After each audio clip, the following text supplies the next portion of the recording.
এই বৈঠকের মাধ্যমে আওয়ামী লীগের ক্ষমতায় আসার এই লক্ষণ ফুটে উঠেছে। ডক্টর মোহাম্মদ ইউনূসের জন্য আগামী দিনগুলো কিভাবে করুণ পরিণতি বয়ে নিয়ে আসবে। অতি সম্প্রতি ভারতের প্রধানমন্ত্রী মিস্টার নরেন্দ্র মোদী তিনি আমেরিকা সফর করেছেন এবং একই সঙ্গে তিনি ফ্রান্সও সফর করেছেন। ভারতের সঙ্গে গত 4টি বছর ধরে আমেরিকার সম্পর্ক ব্যক্তিগত পর্যায়ে অর্থাৎ রাষ্ট্রাচার নয়, ব্যক্তিগত পর্যায়ে অর্থাৎ Joe Biden versus Narendra Modi খুবই খারাপ ছিল। একইভাবে সৌদি আরবের সঙ্গে ব্যক্তিগত পর্যায়ে আমেরিকার সম্পর্ক খারাপ ছিল, এমনকি জো বাইডেন সৌদি আরবে গিয়ে রীতিমতো অপমানিত, লাঞ্ছিত হয়েছেন। তার যে পররাষ্ট্রমন্ত্রী ব্লিংকেন তিনি গিয়ে এয়ারপোর্টে বসেছিলেন অনেকক্ষণ, এরকম অবস্থা তৈরি হয়েছে। কিন্তু তাদের মধ্যে যে রাষ্ট্রাচার, যে রাষ্ট্রীয় যে কোঅপারেশনগুলো সেগুলো কিন্তু ঠিকঠাক মতো চলছিল, কিন্তু ব্যক্তিগত সম্পর্কটা ছিল না। বাইডেন সরকার তাদের যে ডিপ স্টেট এই পলিসির কারণে পাকিস্তানে ইমরান খানের ক্ষমতাচ্যুতি হয়েছে, শ্রীলঙ্কাতে ক্ষমতাচ্যুতি ঘটেছে, বাংলাদেশে শেখ হাসিনার পতন হয়েছে, মালয়েশিয়াতে ভারতের যেগুলো ভারতপন্থী যারা সরকার ছিল তাদের পতন হয়ে মইজুর সাহেব এসছেন। এসবই আমেরিকার একটা মাস্টার প্ল্যান এবং ভারতকে চাপে ফেলার জন্য, যদিও ভারত তাদের কৌশলগত বন্ধু।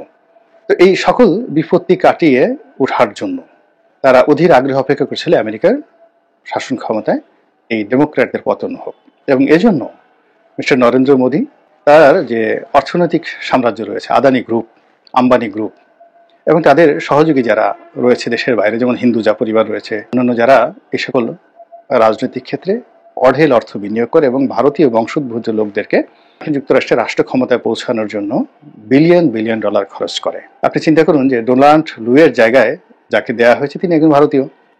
তুলসী গ্যাবার্ডের কথা আপনারা সবাই জানেন। তো এর পিছনে ভারতের একটা দীর্ঘমেয়াদী পরিকল্পনা থাকে এবং সেই কাজ করে কিন্তু তারা সফল হয়েছে। সফল হওয়ার পরে মিস্টার ডোনাল্ড ট্রাম্প, যিনি আওয়ামী লীগের প্রতি সহানুভূতিশীল, শেখ হাসিনার সাথে ব্যক্তিগত সম্পর্ক এবং নরেন্দ্র মোদীর সাথে, পুতিনের সাথে একেবারে ওহি নকুলের যে উল্টো বন্ধুদের মতো সম্পর্ক, তো সেই বন্ধুর সঙ্গে তিনি সাক্ষাৎ করতে গেছেন এবং সেখানে নজিরবিহীন তাকে সংবর্ধনা দেওয়া হয়েছে। এবং সেই সংবর্ধনার একটা video footage mister Donald Trump তার নিজস্ব যে ফেসবুক পেজ, টুইটার, সেখানে তিনি নিজে শেয়ার করেছেন। বোঝার চেষ্টা করুন এটা কতটা গুরুত্বপূর্ণ। একদম বিহাইন্ড দ্য সিনারিও, হোয়াইট হাউসের অভ্যন্তরে যে ঘটনাগুলো ঘটেছে এরকম একটা দৃশ্য তিনি তার ফেসবুকে দিয়েছেন। তো এই সকল দৃশ্যের পাশাপাশি একটা সংবাদ সম্মেলন, সেটাও একটা ব্যতিক্রমধর্মী সংবাদ সম্মেলন। সেই সংবাদ সম্মেলনে ভারতীয় একজন সাংবাদিকের প্রশ্নের জবাবে মিস্টার ট্রাম্প যে কথাগুলো বলেছেন সেই কথার সাদামাটা উত্তর হলো যে বাংলাদেশের বিষয়টি আমি প্রধানমন্ত্রী নরেন্দ্র মোদীর হাতে ছেড়ে দিলাম। এর কারণ হলো তিনি বাংলাদেশি বিষয়টি জানেন এবং দিল্লি গত 100 বছর ধরে, মোর দেন 100 ইয়ার্স ধরে এই বাংলাদেশ এবং অন্যান্য অঞ্চলের, ওই অঞ্চলে যে রাজনীতি, তাদের ক্ষমতার পট পরিবর্তন, ডিপ স্টেট তৈরি করা, এই সমস্ত বিষয়ে তাদের স্টাডি রয়েছে, অভ্যাস এবং তারা জানেন। একেবারে সত্য কথা। এই কথা নিয়ে আমাদের বাংলাদেশে যারা লোকজন আছেন মোদী বিরোধী, শেখ হাসিনা বিরোধী, তাদের বক্তব্য হলো একেবারে মোদীকে বার দিয়ে দেওয়া হয়েছে। দাদা গিয়েছিলেন যেভাবে বড় আশা করি, বড় গলা নিয়ে, যেখানে সরাসরি তিনি একেবারে শেখ হাসিনার মতো স্পষ্ট ভাষায় বলবেন যে আমি এটা করবো, ওটা করবো, হ্যাং করবো, ত্যাং করবো, কিন্তু বাস্তবে তিনি একেবারে মোদীর গালে থাপ্পড় মেরে দিলেন। তো এই আমরা বলছি। আবার অন্যদিকে আওয়ামী লীগের যারা লোকজন আছে তাদের মধ্যে রীতিমতো উল্লাস তৈরি হয়েছে এবং প্রমাণ সহকারে যেভাবে বলার চেষ্টা করছেন যে এই বৈঠকের মাধ্যমে আওয়ামী লীগের ক্ষমতায় আসার এই লক্ষণ ফুটে উঠেছে। ডক্টর মোহাম্মদ ইউনূসের জন্য আগামী দিনগুলো কিভাবে করুণ পরিণতি বয়ে নিয়ে আসবে এই সকল বিষয়ে তারা যে প্রচারণা চালাচ্ছে, সে এই যে আওয়ামী লীগ যা কিছু করছে, উল্লাস প্রকাশ করছে, তারা সামাজিক মাধ্যমের যেখানে ট্রেন্ডিং হয় সেই জায়গাগুলোতে তারা হিট করতে পারছে।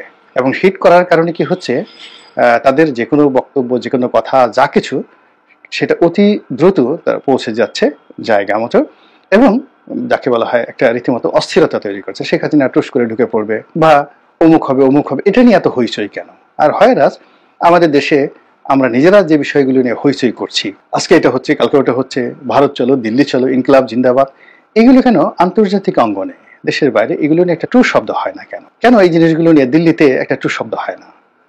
তো এই বিষয়গুলো বুঝতে হবে। এবং সেই কারণে কি হচ্ছে, এই যে নরেন্দ্র মোদী এবং ডোনাল্ড ট্রাম্পের যে বৈঠক এবং সেখানে যে বক্তব্য, সেই বক্তব্যের অন্তর্নিহিত যে বিষয়গুলো, এই বক্তব্যের ইতিহাস, সামনের পিছনের ঘটনা এবং পারিপার্শ্বিক যে বিষয়, সেই বিষয়গুলো সরকারকে মূল্যায়ন করতে হবে যে আগামীতে আমেরিকা সংক্রান্ত, কূটনীতি সংক্রান্ত, তারপরে যে এখন যে এনজিও গ্রাম সরকার বলা হয়, এনজিও ব্যাক্ট সরকার বলা হয়, গ্রামীণ ব্যাংকের সরকার বলা হয়, তার সঙ্গে ডোনাল্ড ট্রাম্পের কি রাগ আছে, কি বিরোধ আছে, তিনি হঠাৎ করে কেন ইউএস এইডের মাধ্যমে বাংলাদেশে যে সকল সাহায্য আসছে এর মধ্যে রোহিঙ্গাদের জন্য খাদ্য বাবদ যে টাকা আসে এই টাকাটা ছাড়া সব সাহায্য বন্ধ করে দিয়েছেন।